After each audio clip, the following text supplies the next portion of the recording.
자, 오늘은 고린도전서 2장 1절로부터 16절까지입니다. 2장 전체를 다 보겠습니다. 좀 길죠? 우리 한 절씩 천천히 함께 같이 읽도록 하겠습니다. 고린도전서 2장 1절에서 16절. 형제들아, 내가 너희에게 나아가 하나님의 증거를 전할 때에 말과 지혜의 아름다운 것으로 아니하였나니 내가 너희 중에서 예수 그리스도와 그가 십자가에 못 박히신 것 외에는 아무것도 알지 아니하기로 작정하였습니다. 내가 너희 가운데 거할 때 약하고 두려워하고 심히 떨었노라. 내 말과 내 전도함이 설득력 있는 지혜의 말로 하지 아니하고 다만 성령의 나타나심과 능력으로 하여 너희 믿음이 사람의 지혜에 있지 아니하고 다만 하나님의 능력에 있게 하려 하였노라. 그러나 우리가 온전한 자들 중에서는 지혜를 말하노니 이는 이 세상의 지혜가 아니요 또 이 세상에서 없어질 통치자들의 지혜도 아니요 오직 은밀한 가운데 있는 하나님의 지혜를 말하는 것으로서 곧 감추어졌던 것인데 하나님이 우리의 영광을 위하여 만세 전에 미리 정하신 것이니라. 이 지혜는 이 세대의 통치자들이 한 사람도 알지 못하였나니 만일 알았더라면 영광의 주를 십자가에 못 박지 아니하였으리라. 기록된 바 하나님이 자기를 사랑하는 자들을 위하여 예비하신 모든 것은 눈으로 보지 못하고 귀로 듣지 못하고 사람의 마음으로 생각하지도 못하였다함과 같으니라. 오직 하나님이 성령으로 이것을 우리에게 보이셨으니 성령은 모든 것 곧 하나님의 깊은 것까지도 통달하시느니라. 사람의 일을 사람의 속에 있는 영 외에 누가 알리요? 이와 같이 하나님의 일도 하나님의 영 외에는 아무도 알지 못하느니라. 우리가 세상의 영을 받지 아니하고 오직 하나님으로부터 온 영을 받았으니 이는 우리로 하여금 하나님께서 우리에게 은혜로 주신 것들을 알게 하려 하심이라. 우리가 이것을 말하거니와 사람의 지혜가 가르친 말로 아니하고 오직 성령께서 가르치신 것으로 하니 영적인 일은 영적인 것으로 분별하느니라. 육에 속한 사람은 하나님의 성령의 일들을 받지 아니하나니 이는 그것들이 그에게는 어리석게 보이며 또 그는 그것들을 알 수도 없나니 그러한 일은 영적으로 분별되기 때문이라. 신령한 자는 모든 것을 판단하나 자기는 아무에게도 판단을 받지 아니하느니라. 누가 주의 마음을 알아서 주를 가르치겠느냐? 그러나 우리가 그리스도의 마음을 가졌느니라. 아멘. 이 아침에 하나님의 지혜 세 번째 시간 성령이란 제목으로 우리가 고린도전서 2장 1절로부터 16절 말씀을 받을 때 정말 성령 하나님께서 오늘 이 말씀이 선포됨을 기뻐하시며 성령이 우리 안에 충만히 임하여 우리가 이 하나님의 말씀대로 하나님의 말씀을 깨닫고 하나님의 말씀에 우리의 삶이 맞추어지는 그런 은혜가 있기를 주님의 이름으로 축원합니다. 자, 반복해서 말씀드리지만 지금 고린도전서는 지금 우리가 하고 있는 이 부분은 고린도 교회의 병폐인 교회 내의 분열, 교회의 분쟁에 대한 바울의 질책과 권고라고 했습니다. 이 교회 분열, 분쟁에 대한 바울의 질책과 권고가 이제 4장까지 이어지는 것이에요. 자, 그런데 오늘 이제 2장을 보는데 2장 1절로부터 5절 말씀을 한번 보겠습니다. 우리 오늘 고린도전서 2장입니다.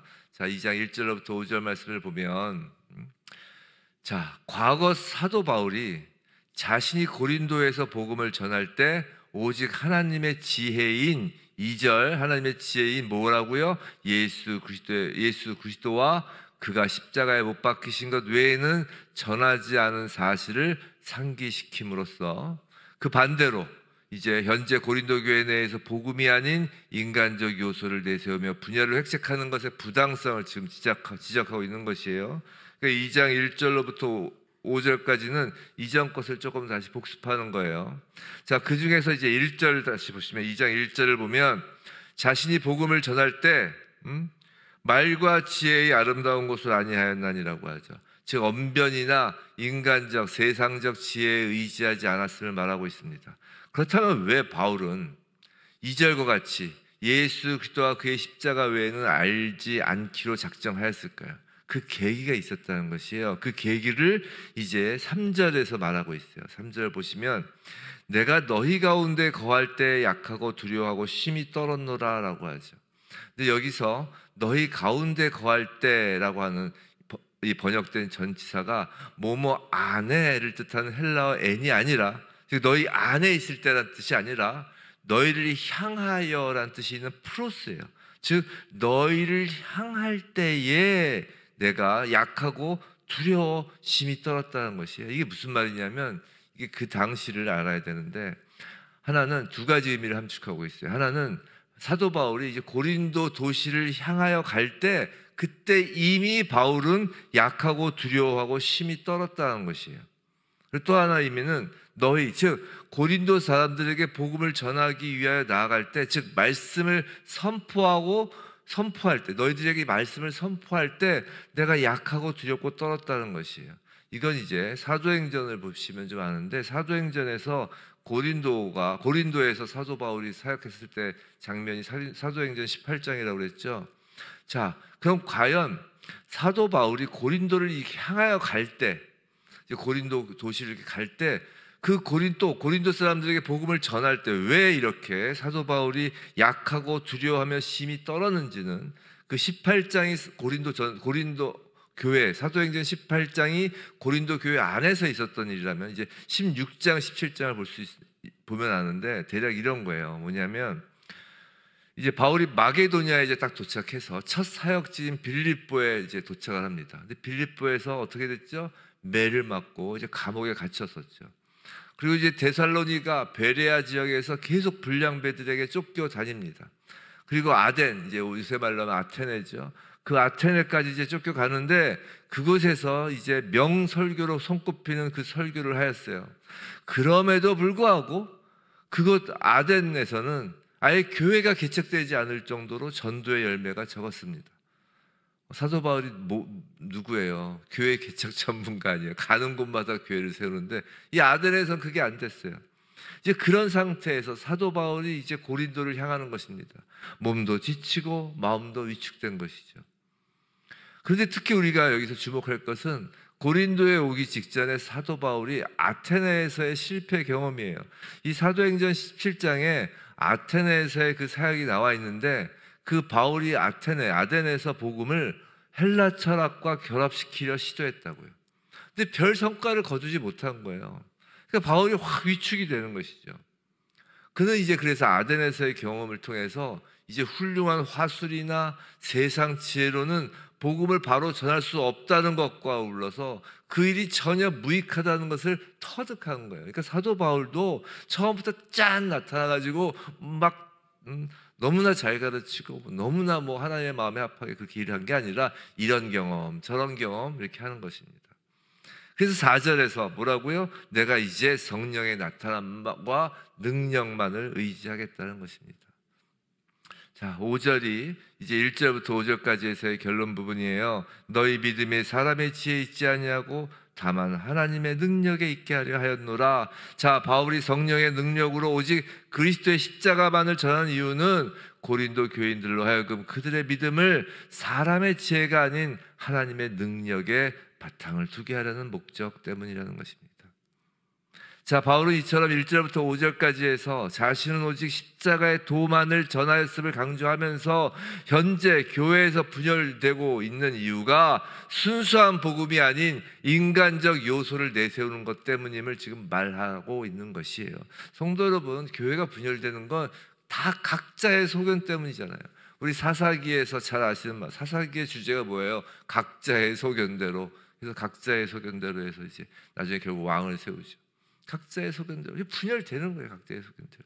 교회에서 인간적인 요소를 내세우면, 인간의 지혜를 내세우면, 사람의 지혜를 내세우면 분열될 수밖에 없어요. 다 똑똑하잖아요. 다 똑똑하잖아요. 자, 그리고 6절 이하에서 바울은 예수 그리스도 십자가와 관련된 하나님의 지혜는 오직 성령을 통해서만 깨달을 수 있다는 사실을 이제 논증합니다. 그래서 교회의 분열이 육에 속한 사람인지 영에 속한 사람인지, 영적으로 성숙한 사람인지 영적으로 성숙하지 않은지, 즉 성령 하나님과 그 사람과의 관계에서 교회 분열이 발생하였음을 지금 지적하려고 하는 것이에요. 자, 6절 볼게요. 그러나 우리가 온전한 자들 중에서는 지혜를 말하노니 이는 이 세상의 지혜가 아니요 또 이 세상에서 없어질 통치자들의 지혜도 아니요.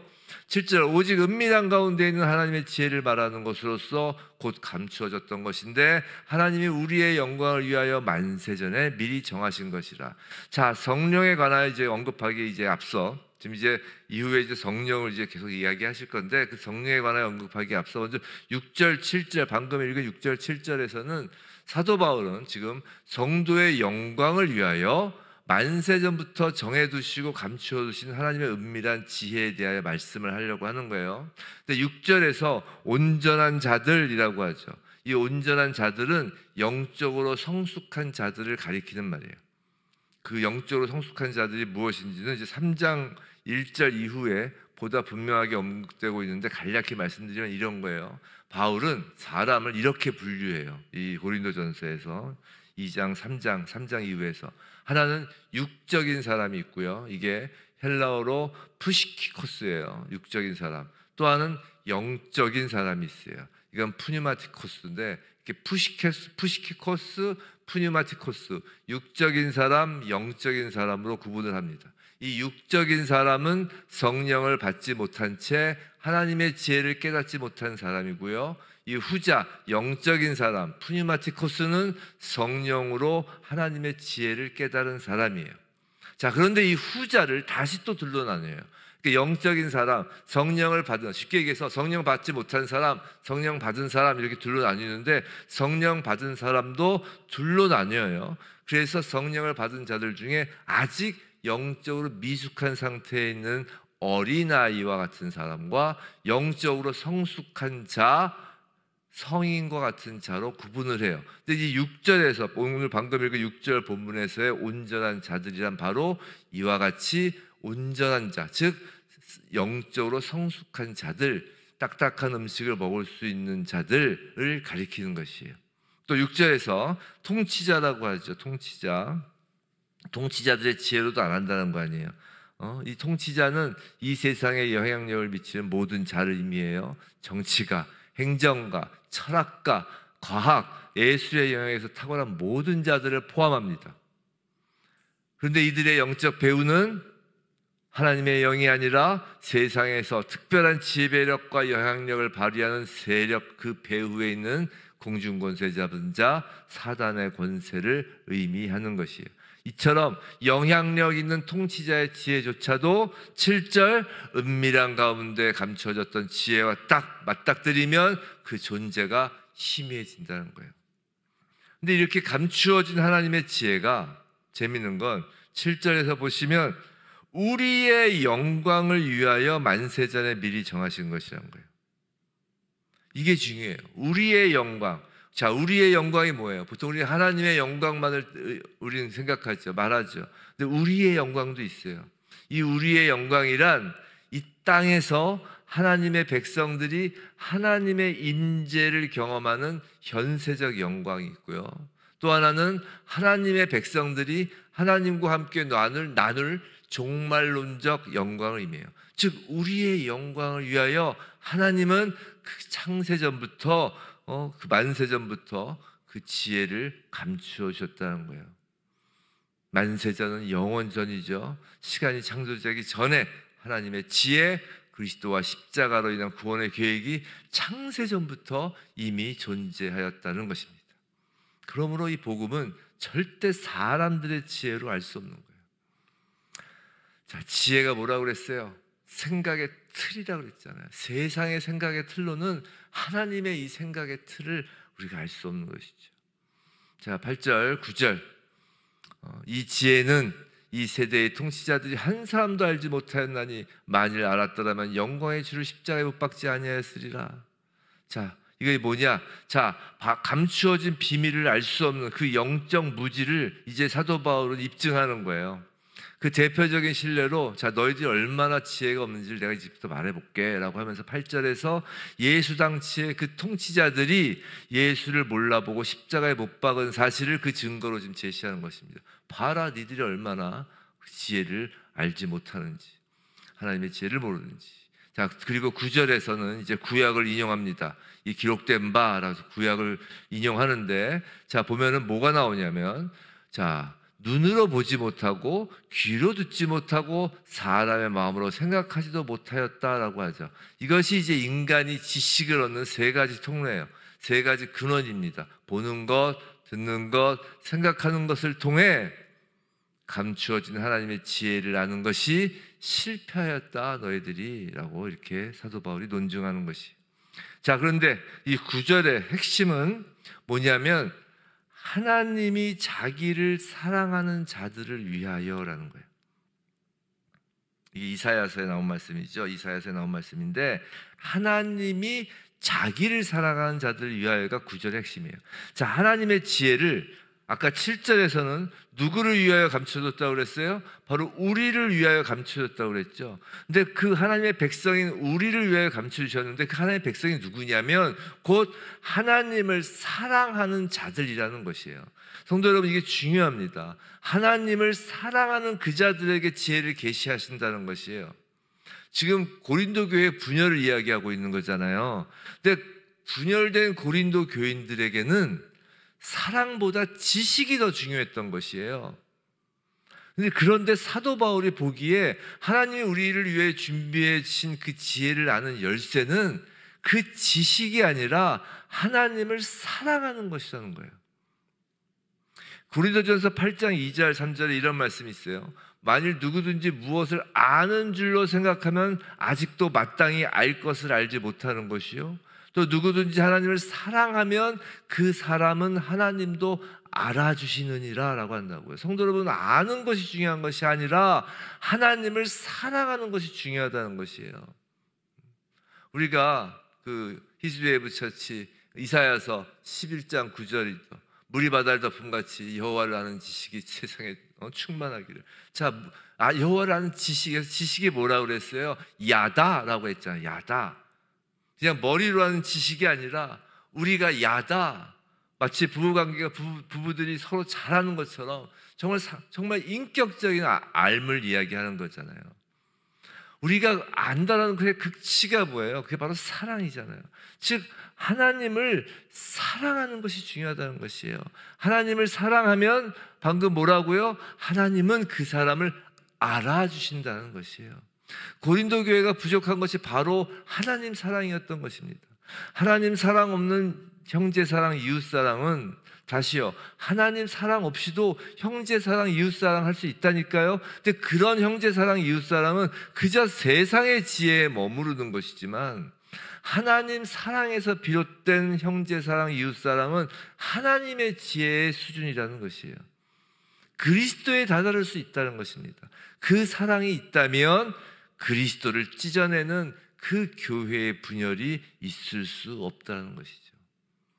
이제 10절부터 하나님은 그 하나님의 지혜를 계시하여 주시는 성령의 사역에 관하여 이제 본격적으로 진술하는 거예요. 10절, 오직 하나님이 성령으로 이것을 우리에게 보이셨으니 라고 합니다. 성령은 모든 것, 곧 하나님의 깊은 것까지도 통달하시느니라.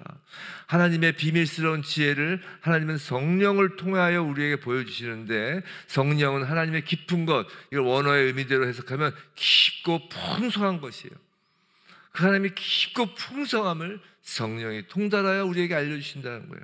자, 11절, 이제 성령이 어떤 분이신지 조금씩 우리가 알아갈 수 있는 이제 문장들이 나옵니다. 11절, 사람의 일을 사람의 속에 있는 영 외에 누가 알리요?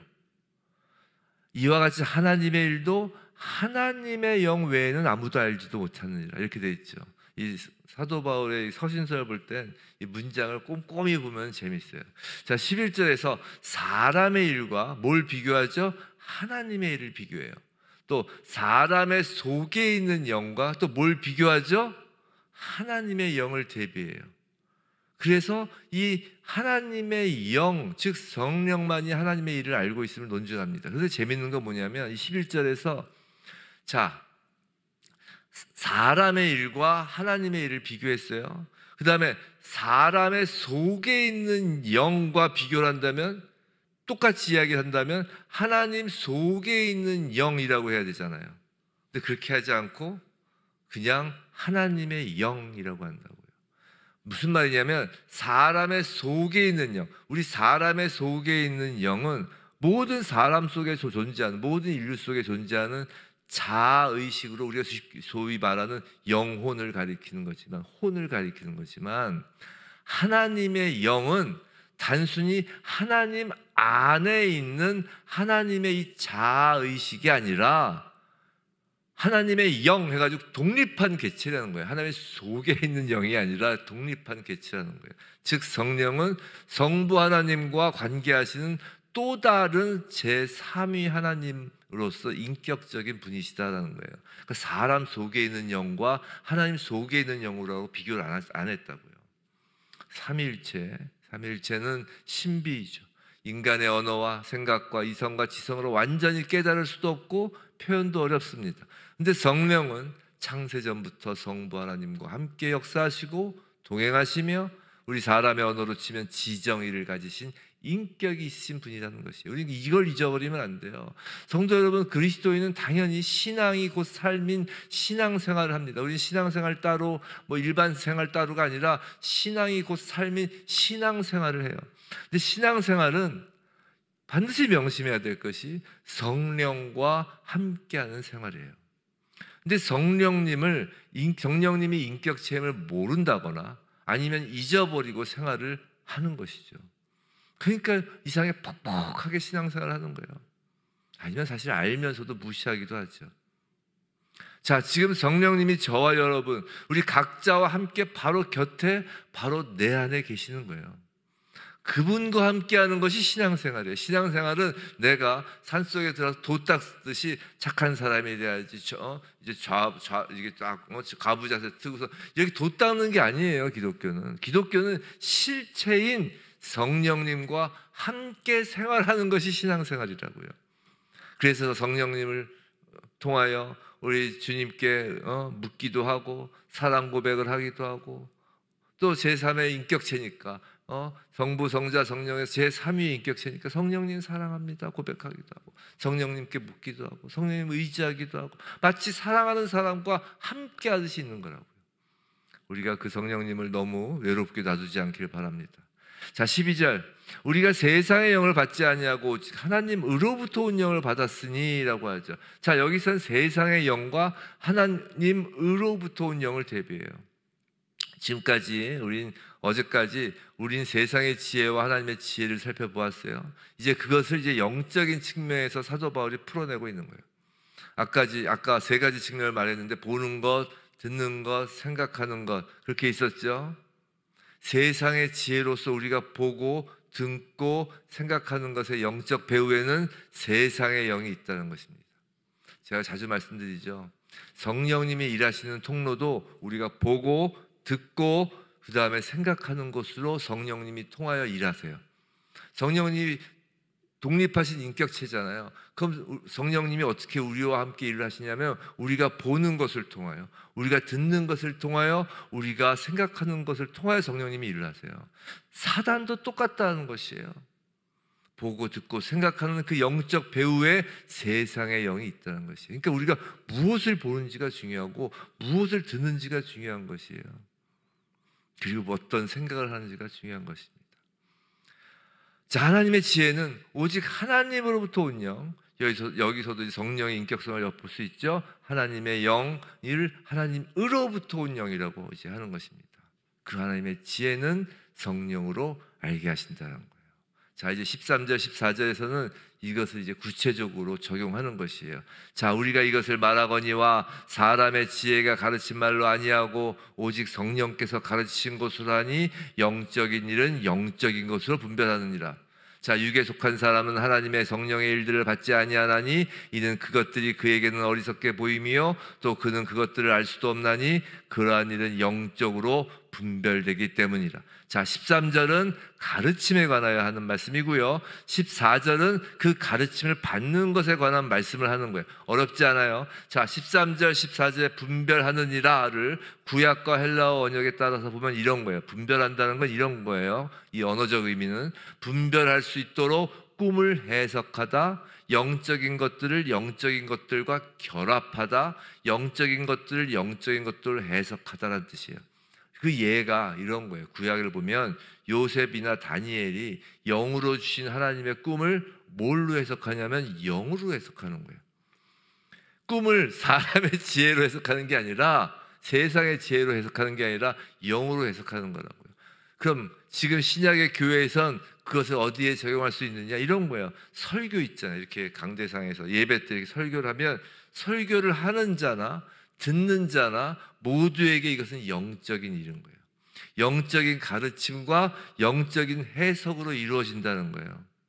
또 우리가 성경을 이제 매일 읽잖아요. 이 성경을 읽는 것도 기록된 말씀을 영적으로 읽고 해석하는 것이고 성령의 조명 없이는 불가능하다는 거예요. 제가 이렇게 설교를 하다 보면 가끔 이제 뭐 성도님들 중에 은혜 받았습니다, 은혜 받았습니다 하는데 거꾸로 제가 성도님들을 통해 은혜를 받아요. 무슨 말이냐면 정말 설교는 정말 엉망으로 해도 그 듣는 분들의 그 마음 가운데 성령이 움직이시면서 정말 그런 말 있잖아요. 무슨 뭐 같은 설교를 정말 찰떡같이 들으신다고. 그런 걸 제가 많이 경험합니다. 사실 물론 전하는 자도 기도하며 성령 충만하도록 이제 기도하면서 준비를 하지만 설교하는 자도 정말 중요한 건 제가 보니까 말씀을 받는 성도님들이 성령 충만한 것이 중요하더라고요. 자, 이런 이야기를 지금 바울이 하는 건 이 육에 속한 사람들이 고린도 교회에서 지금 바울파, 아볼로파, 막 베드로파 이렇게 나뉘었다고 그랬잖아요. 이 육에 속한 사람들이, 즉 성령을 받지 않은 사람들이, 아니 어린아이와 같은 사람들이, 성령을 받았어도 영적으로 어린아이와 같은 사람들이 뭐라고 했냐면 이 바울의 설교가 어눌하다, 바울이 좀 더듬더듬했다는 거 아니에요. 또 아볼로의 언변이 뛰어나다, 그래서 아볼로가 설교하면 이게 잘 된다, 정말 베드로야말로 원조가 아니냐 등 사람의 지혜로 멋대로 판단하고 편을 나누었다는 것이에요. 그래서 판단하는 것에 대하여 15절에서 바울이 말합니다. 신령한 자는 모든 것을 판단하나 자기는 아무에게도 판단을 받지 아니하느니라. 자, 15절은 좀 오해가 소지가 있는데요. 마치 성령을 받은 사람은 판단할 수 있고 판단받지 않을 특권이 있는 것처럼 이렇게 오해할 소지가 있는데, 그런 의미의 말이 아니라 여기서 신령한 자로 말하면 아까 이야기한 온전한 자예요. 즉 영적으로 온전히 성숙한 자인 것입니다. 자, 그럼 신령한 자라는 건 온전히 성령으로 가득한 자를 의미하는 거예요. 즉 성령을 의미하는 거예요. 즉 성령이 모든 것을 판단하고 어느 누구도 성령을 판단할 수 없다는 의미입니다. 판단은 오직 성령에 맡기라는 것이에요. 내가 사도 바울, 내가 말이 어눌하고 아볼로가 언변이 뛰어나고 베드로가 원조야, 그런 것을 니들이 판단하지 말고 판단은 오직 성령에 맡기라는 것입니다. 인격체이신 성령은 모든 것을 판단하시는 분이고 그 누구도 성령을 판단할 수 없다는 것이죠. 그리고 16절에서 이제 결론을 맺습니다. 누가 주의 마음을 알아서 주를 가르치겠느냐? 그러나 우리가 그리스도의 마음을 가졌느니라. 성도 여러분, 우린 아는 것을 가르친다고 생각하죠. 하지만 그건 인간의 지식이나 그런 거예요. 인간의 지식이나 아는 것을 가리키는 거예요. 하지만 어느 누가 주의 마음을 안다고 가르칠 수 있을까? 알 수가 있기나 할까? 주의 마음을 알 수가 있을까? 절대 머리로는 알 수도 또 가르칠 수도 없다는 것입니다. 그리스도의 마음을 가져야 가능한 것이, 성령을 소유해야 가능한 것입니다. 그리스도의 마음의 절정이 무엇인가요? 그럼 그리스도의 마음의 절정이 뭔가요? 바로 아버지 사랑인 거예요. 성령은 아버지가 사랑하는 자녀에게 보내주신 최고의 선물입니다. 하나님은 사랑이세요. 지금 바울은 고린도 성도에게 하나님의 지혜로 분열을 거두라고 지금 하였습니다. 우리가 3번에 걸쳐 그 하나님의 지혜를 봤어요. 뭐였지요? 예수 그리스도의 도, 십자가의 도, 같은 말이었어요. 그리고 같은 마음, 겸손, 그 십자가 앞에서의 그 무릎 꿇는 그 겸손한 마음, 낮은 마음을 가지라고 했어요. 네, 마지막으로 같은 뜻입니다. 같은 뜻. 하나님의 뜻이 무엇인가요? 성령님이 가르쳐 주시는 하나님의 뜻. 그것은 내가 너희를 사랑하듯이 너희도 서로 사랑하라인 것입니다. 그것이 하나님의 뜻입니다. 그래서 하나님의 마음, 그 사랑의 뜻을 품지 않는 자는 가르칠 수가 없는 거예요. 서로 사랑하라. 이것이 교회가 하나가 되는 성도의 같은 뜻입니다. 부디 히즈웨이브 처치와 한국교회와 열방의 하나님의 그 교회들이 성령을 통해 서로 사랑하라 라는 이 하나님의 뜻을 붙잡고 온전히 합하여지는, 정말 갈갈이 찢어지고 있는 지금 한국교회의 이 세태를 보며, 또 교회 안에서의 그 분열되어 있는 모습을 보며 서로 사랑하라 라는 그 하나님의 뜻을 성령을 통하여 받음으로 온전히 합하여지는 히즈웨이브 처치, 그리고 한국교회 되기를 주님의 이름으로 축원합니다.